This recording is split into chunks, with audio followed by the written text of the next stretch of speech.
آج کی ڈیٹ میں اگر قارون کو بتایا جائے کہ اس کے خزانوں کی جو چابیاں ہیں جنہیں کافی لوگوں کو اٹھانا پڑتا تھا، آج کے اے ٹی ایم سے کہیں کم فائدے ہیں اس کے، تو اس پر کیا گزرے گی؟ اگر کسرا کو یہ پتہ چلے کہ اس کا شاہی تخت آج کے عام صوفہ سیٹ سے بھی بہت کم کمفرٹیبل ہے تو اسے کتنا دکھ ہوگا۔ کیسر روم تک اگر یہ بات پہنچے کہ اس کے شاہی غلام جن بڑے بڑے پنکھوں سے اسے ہوا دیتے تھے وہ آج کی سیلنگ فینز اور اے سی کے مقابلے میں کچھ بھی نہیں ویلیو رکھتے۔ ہلاکو خان اگر آج کے دور کے کسی لگژری کار کا کمفرٹ اور سپیڈ دیکھ لے تو اسے اپنے ان گھوڑوں پر کتنا غصہ آئے گا جن پر اسے بڑا غرور تھا۔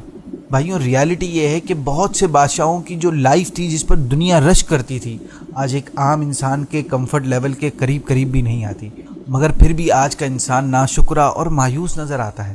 آپ کو تو شکر گزار ہونا چاہیے کہ اللہ پاک نے آپ کو وہ نعمتیں دی ہیں جو دنیا کے عظیم بادشاہ بھی خواب میں بھی نہیں دیکھ سکتے۔ تو کیا اب بھی آپ کے پاس شکایت کرنے کی کوئی وجہ بنتی ہے؟ شکر گزار بنیے۔